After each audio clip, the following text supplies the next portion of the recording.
नमस्कार भक्तों, स्वागत है आपका गीता संस्कार चैनल पर, जहां हम आपको जोड़ते हैं धर्म, आस्था और अध्यात्म की उस पवित्र धारा से जो हमें परमात्मा तक ले जाती है। आज हम बात करने जा रहे हैं उत्पन्ना एकादशी की, उस महान तिथि की जिसे वर्ष की पहली और सबसे पवित्र एकादशी कहा गया है। कहा जाता है कि इस व्रत के प्रभाव से मनुष्य के सारे पाप नष्ट हो जाते हैं, जीवन में सुख, शांति और समृद्धि का वास होता है और आत्मा को मोक्ष का मार्ग प्राप्त होता है। भगवान विष्णु और माता लक्ष्मी की आराधना से यह दिन इतना शक्तिशाली बन जाता है कि हर साधक को दिव्य आशीर्वाद की अनुभूति होती है। इस वर्ष उत्पन्ना एकादशी व्रत 15 नवंबर 2025 शनिवार को मनाया जाएगा।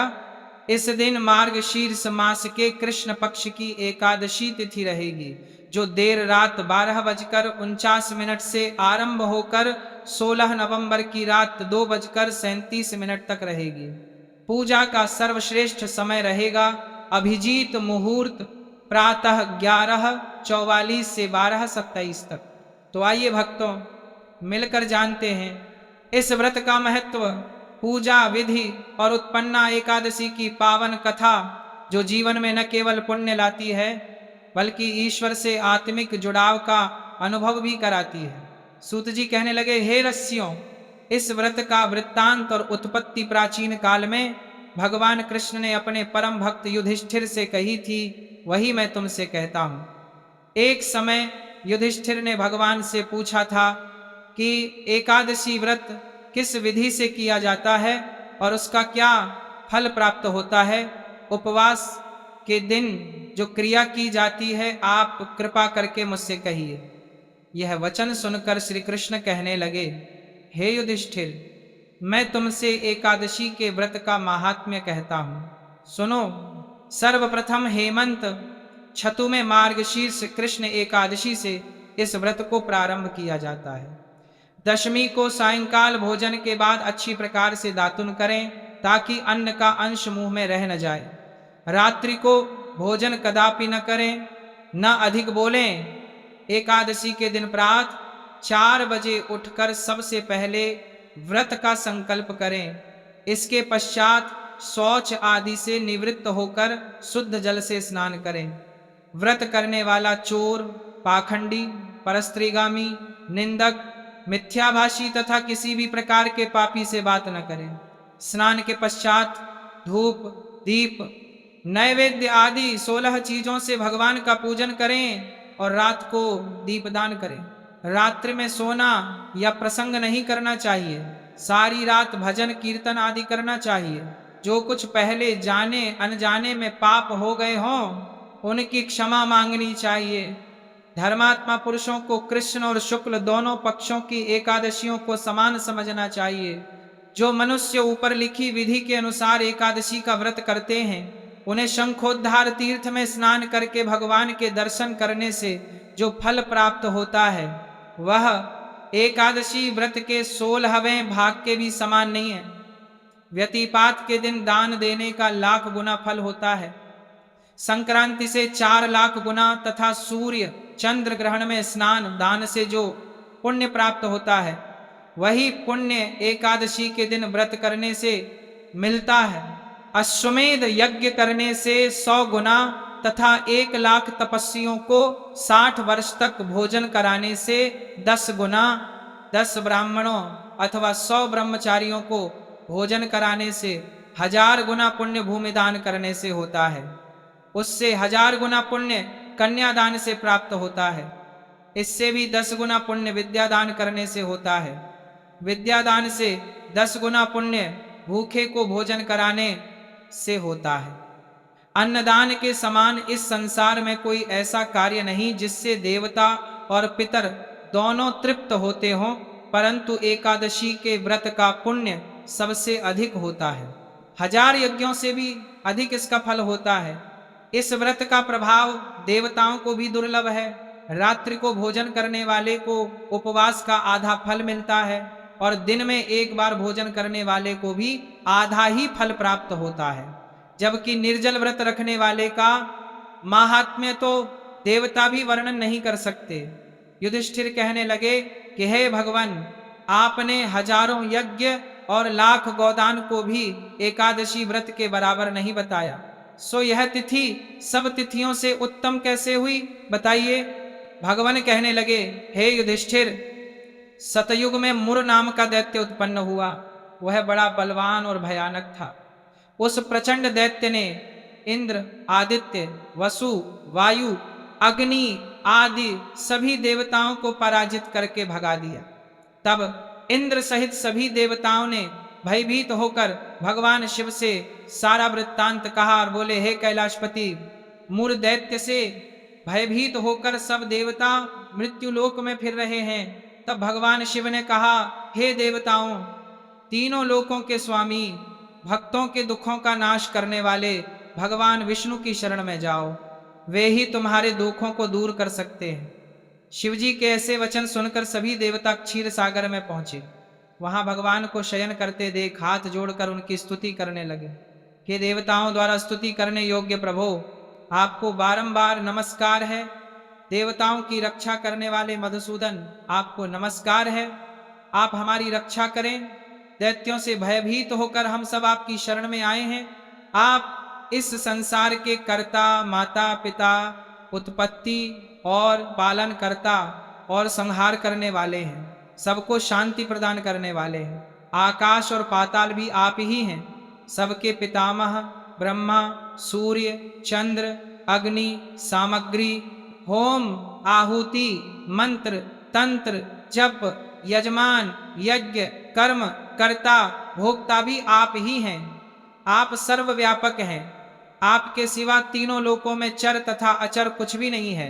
हे भगवान, दैत्यों ने हमको जीतकर स्वर्ग से भ्रष्ट कर दिया है और हम सब देवता इधर उधर भागे भागे फिर रहे हैं। आप उन दैत्यों से हम सबकी रक्षा करें। इंद्र के ऐसे वचन सुनकर भगवान विष्णु कहने लगे कि हे इंद्र, ऐसा मायावी दैत्य कौन है जिसने सब देवताओं को जीत लिया है? उसका नाम क्या है? उसमें कितना बल है और किसके आश्रय में है तथा उसका स्थान कहाँ है?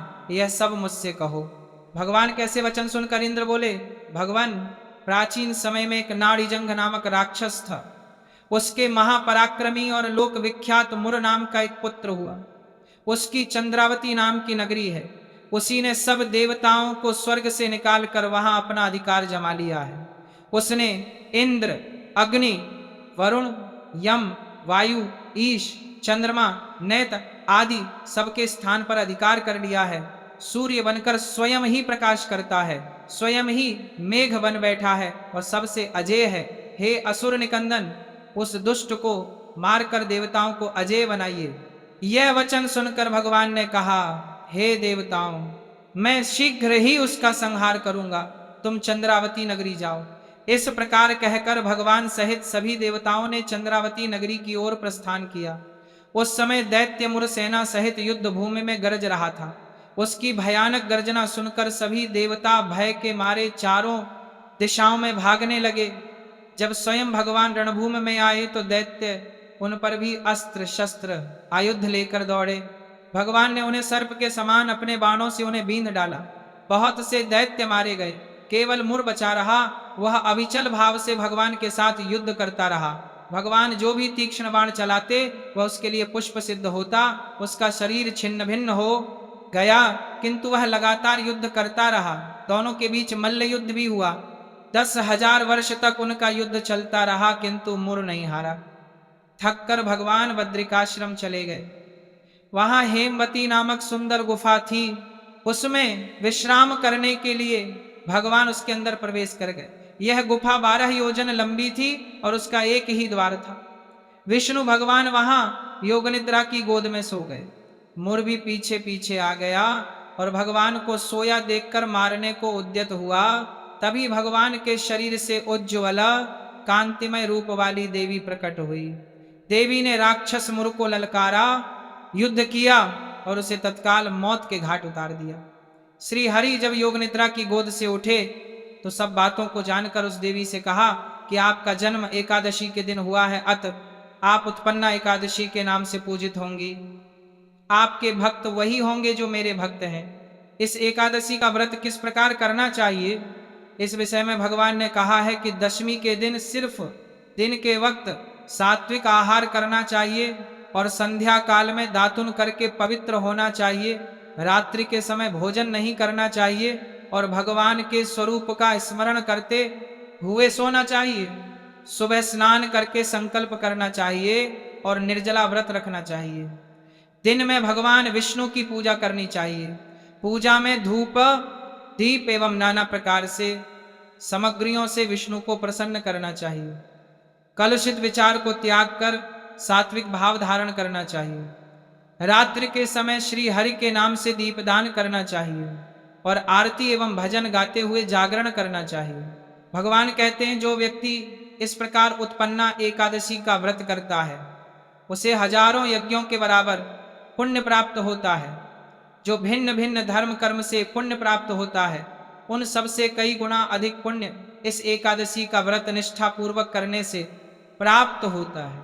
हे भक्तों, यही थी उत्पन्ना एकादशी व्रत कथा, जिसका श्रवण करने मात्र से मनुष्य के समस्त पाप नष्ट हो जाते हैं और जीवन में सुख, शांति एवं समृद्धि का वास होता है।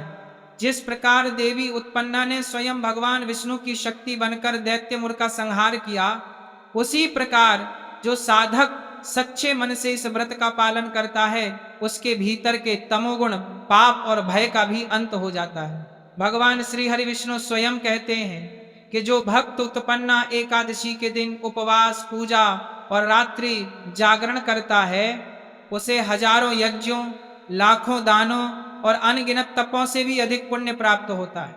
ये व्रत न केवल आत्मा को पवित्र करता है बल्कि जीवन में ईश्वर की कृपा का प्रकाश भी भर देता है। तो आइए हम सब मिलकर यह संकल्प लें कि प्रत्येक एकादशी को श्रद्धा, भक्ति और सात्विकता के साथ मनाएंगे और अपने जीवन को श्री हरि के चरणों में अर्पित करेंगे। नमो भगवते वासुदेवाय। भगवान विष्णु और माता लक्ष्मी आप सभी पर अपनी अनंत कृपा बरसाएं। जय श्री हरि, जय श्री लक्ष्मी नारायण।